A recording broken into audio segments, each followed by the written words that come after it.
Bab 176. Kenapa? Kecewa. Aku sudah kecewa sama dia, Pak. Dia merepotkan suaminya saja. Sampai sekarang Rama sibuk mencari dia, kan? Seharusnya, dia mempunyai kesadaran dan kembali ke kita, supaya mereka bisa berpisah. Dengan jelas. Apa maksudmu, Hilya? Ya, kalau memang Hanifah sudah setuju aku mengembalikannya kepada orang tua angkatnya, setidaknya dia kembali ke kita dulu supaya Rama bisa menjatuhkan talak kepadanya. Astagfirullah. Andra mengusap dada mendengar apa yang dikatakan Hilya. Andra tidak menggubris sama sekali. Dia juga lelah menghadapi istrinya yang seperti itu. Semakin lama, kebencian Hilya pada Hanifah semakin menjadi-jadi. Andra sudah tidak bisa menyadarkan istrinya. Sehingga, dia lebih memilih untuk diam untuk kali ini. Setelah beberapa menit di perjalanan, mereka sampai di kediaman Lydia. Mohon maaf, Pak Andra. Bapak ingin bertemu dengan Pak Aryo. Tahya seorang satpam. Ya. Sebentar, Pak, saya panggilkan dulu, ya. Andra mengangguk. Satpam pun bergegas mencari pembantu untuk menyampaikan kepada Aryo bahwa Andra dan Hilya ingin bertemu dengannya. Tentu saja Andra dan Hilya langsung dikenal oleh satpam ataupun pembantu di sana karena sebelumnya mereka memang mempunyai hubungan baik dengan Aryo dan Lydia. Kecuali Rama dan Zena yang acap kali terjadi konflik di antara mereka, lantaran Zena masih belum menerima kenyataan bahwa Rama sudah menikahi Hanifah. Selamat datang, Andra, Hilya, sambut Aryo, yang keluar dari rumah. Apa kabar? Silakan, masuk dulu. Andra dan Hilya masuk ke ruang tamu. Rumah ini terasa senyap, seperti sudah tidak ada keharmonisan di dalamnya. Zena pun tidak terlihat di rumah ini. Kemana dia? Pikir Hilya. Aryo, langsung saja. Kami datang ke sini untuk mempertanyakan apa yang sudah kamu lakukan terhadap menantu kami Hanifah, kata Andra. Aryo mengernyit. Hanifah. Perempuan cantik itu. Dia memang selalu dan semakin menarik. Aryo. Jaga bicara kamu. Dia sudah menjadi istri dari putra kami Rama. Saya tidak menyangka, kamu pria yang seperti ini, Aryo. Selama ini, kami percaya kepada kamu, serga Andra, marah. Aryo tersenyum kecil, maaf, Andra, masa laluku memang seperti itu. Aku bisa kapan saja mengungkit kelamnya masa lalu menantu kalian jika dia atau suaminya membuatku marah. Marah? Apa Hanifah pernah membuatmu marah? Tanya Hilya. Tidak. Tapi, putramu. Putramu tidak mau mendengarkan permintaanku waktu itu. Aku marah, karena seharusnya waktu itu adalah kesempatan emas untukku dan akhirnya aku nyaris kehilangan kesempatan emas itu. Ya sudah, mudah saja bagiku menghancurkan dia melalui istrinya, jawab Aryo. Dan aku juga tidak menyangka, kalau putra kalian yang terhormat dan mempunyai wibawa serta pengaruh luar biasa itu mempunyai istri seperti Hanifah. Yah, mungkin, perempuan itu cantik. Tapi, kalau putra kalian cerdas, jelas dia tidak akan memilih perempuan yang telah rusak harga dirinya, sambungnya. Hilya langsung menunduk mendengar hal itu dari Aryo. Dia tidak bisa membantah ucapan Aryo karena menurut Hilya, Hanifah memang benar seperti yang dikatakan oleh Aryo tadi. Itu semua sudah menjadi masa lalu, Aryo. Kita tidak bisa menilai baik buruknya seseorang berdasarkan baik buruknya masa lalunya, jawab Andra. Ya, Andra. Tapi, setidaknya, putra kalian tidak bodoh ketika tahu bahwa istrinya sudah tidak perawan lagi. Bukankah? Cukup. Kamu tidak bisa menilai Hanifah sejauh itu. Perihal kesuciannya, hanya Rama yang tahu. Kamu tidak berhak membicarakannya sampai sejauh itu, potong Andra. Ya, mungkin, aku tidak akan tahu lebih jauh tentang menantumu itu, Andra. Tapi, kalau kalian bisa berpikir dengan akal sehat, kalian pasti menemukan jawabannya. Bayangkan saja, di masa lalu dia berprofesi sebagai jalang. Bagaimana dengan kesuciannya? Jelas sudah ternoda walaupun bukan aku yang menodainya. Tapi, dengan bodohnya putra kalian menerima perempuan itu walaupun sudah ternodai oleh laki jaki lain, balas Aryo. Andra menggelengkan kepala. Dia tidak tahu apa yang harus dikatakannya lagi kepada Aryo saat ini, karena Andra ingin fokus menyelesaikan masalah yang ada, bukan membicarakan hal lain. Apalagi, membahas tentang hal yang sangat privasi atau disebut dengan aib dari Hanifah. Saya tidak mau membahas hal jain, Aryo. Saat ini, saya mau kamu menghentikan semuanya. Saya tidak mau masalah ini membuat Hanifah celaka, kata Andra. Jujur, Hilya tidak terima dengan apa yang diucapkan suaminya tadi, karena Hilya benar-benar tidak peduli terhadap Hanifah, apalagi mendengar apa yang dikatakan oleh Aryo tadi. Dia hanya ingin menjaga dan mempertahankan kehormatan dan harga diri keluarganya, bukan untuk melindungi Hanifah. Oh, kalian salah kalau meminta hal itu kepadaku karena semuanya bukan atas kendaliku lagi, kata Aryo.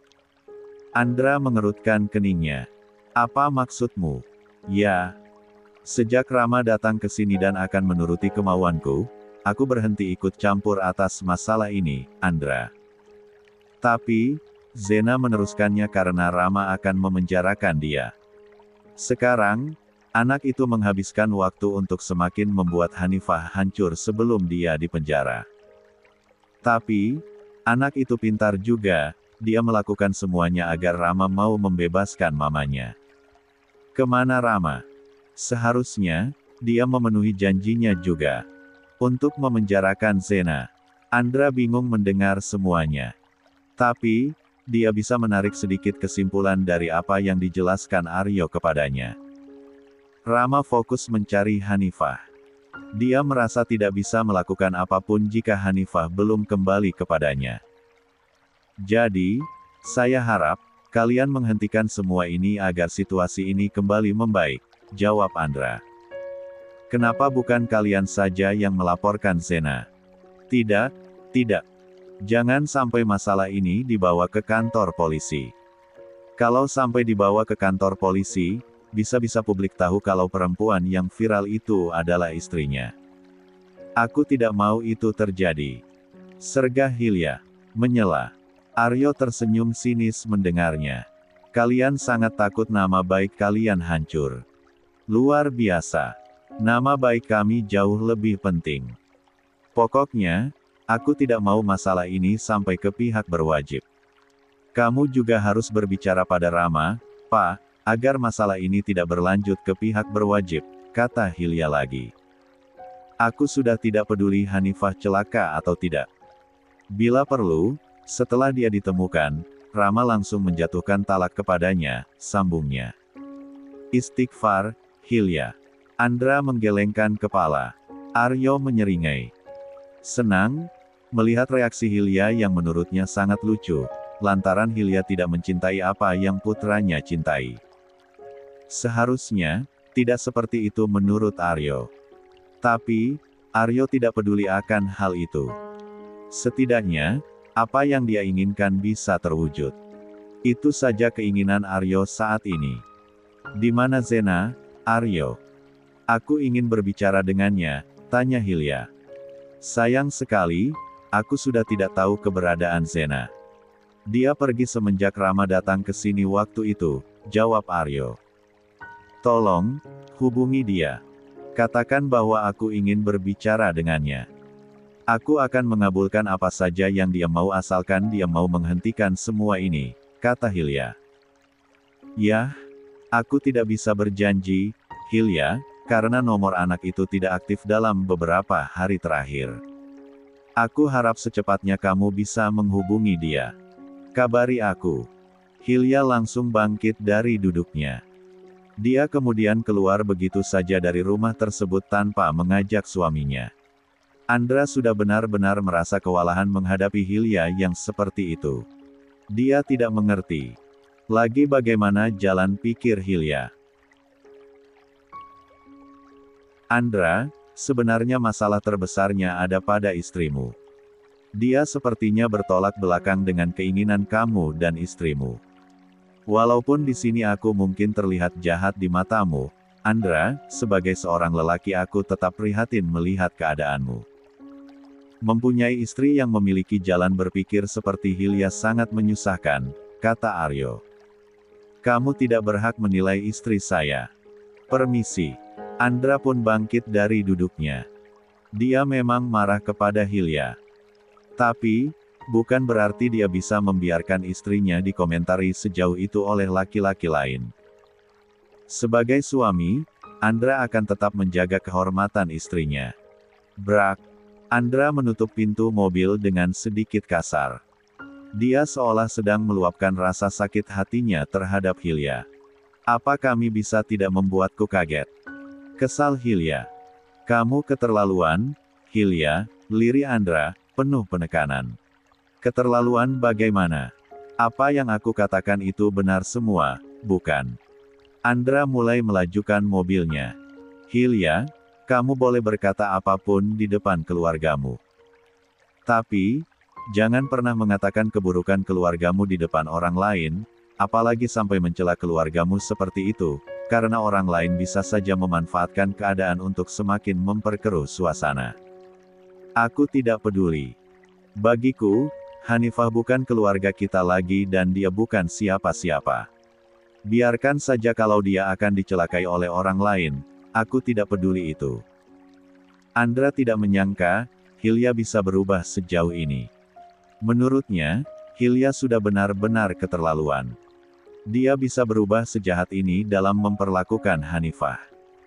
Tapi, untuk saat ini, Andra belum bisa membuat istrinya itu sadar karena dia juga mempunyai beban pikiran yang sangat berat. 30 menit berlalu. Kamu mau kemana, Pak?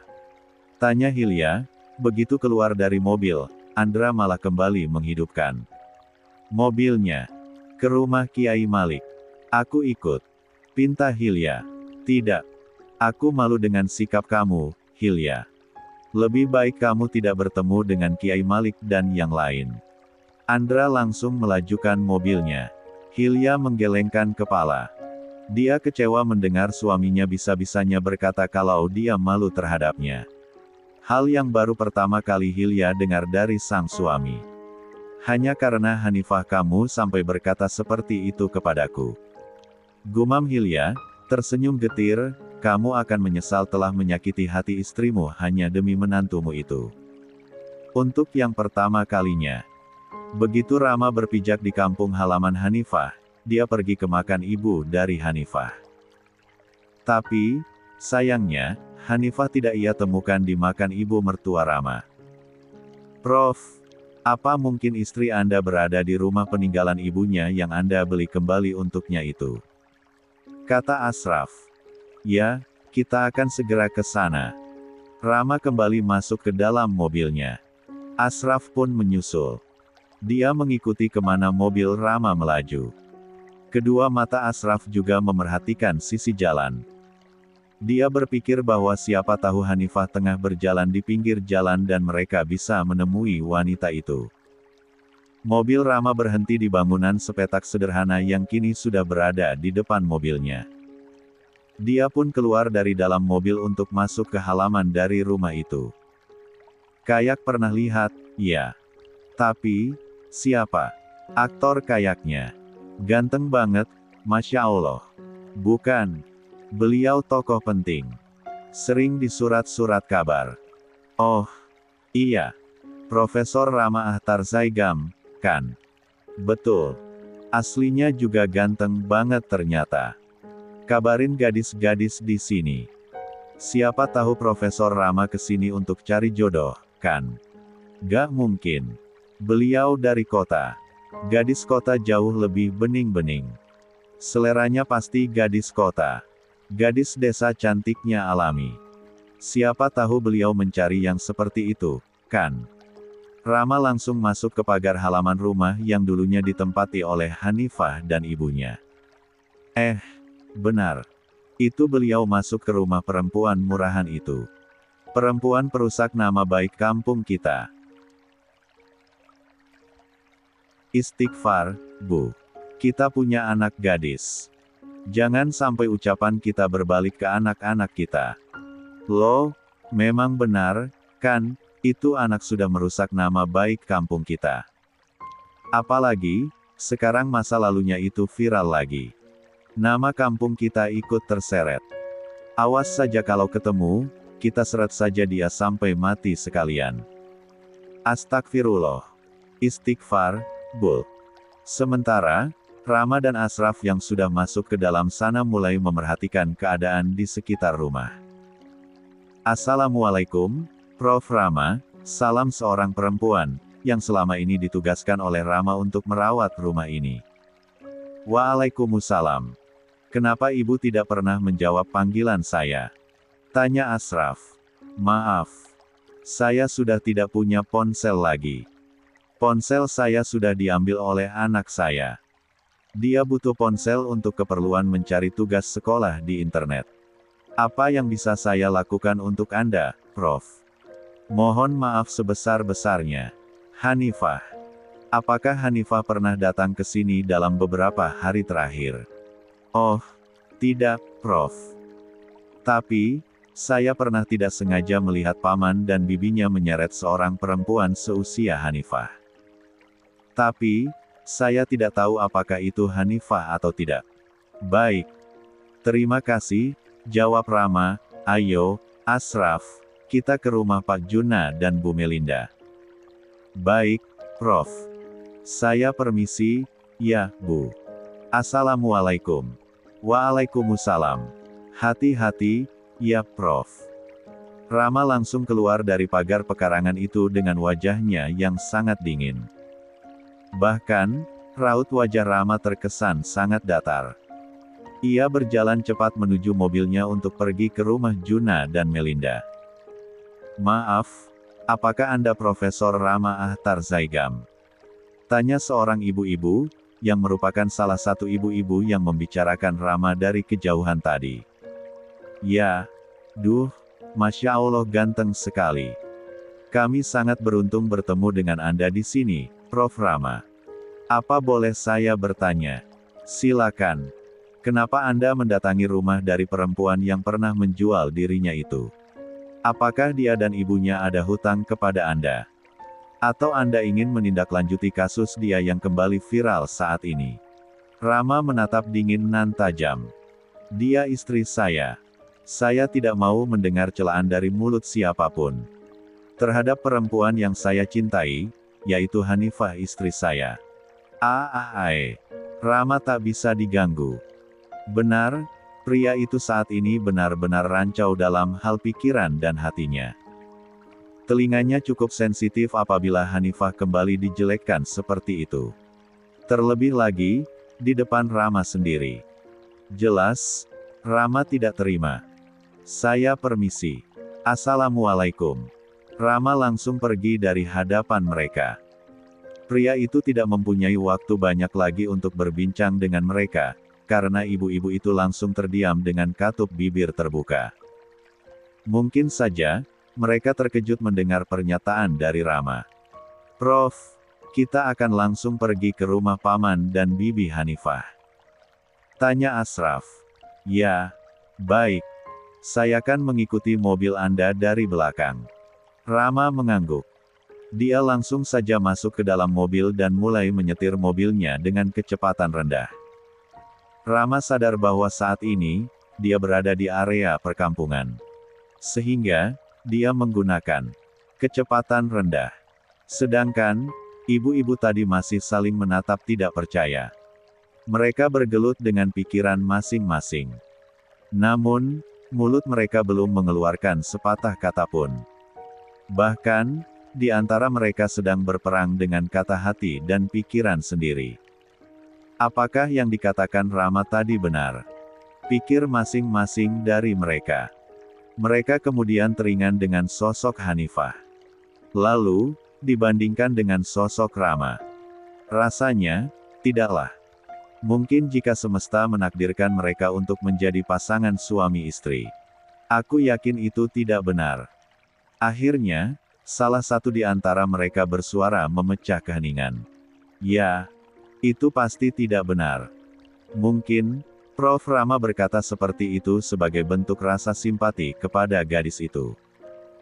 Beliau, kan, orang yang berpendidikan. Pasti, beliau tidak mau kita main hakim sendiri dalam hal menghakimi gadis pembawa sial. Itu. Tapi, aku rasa tidak mungkin kalau Prof. Rama berkata bohong. Selama ini, dia selalu berpikir bijak. Tidak mungkin berbohong,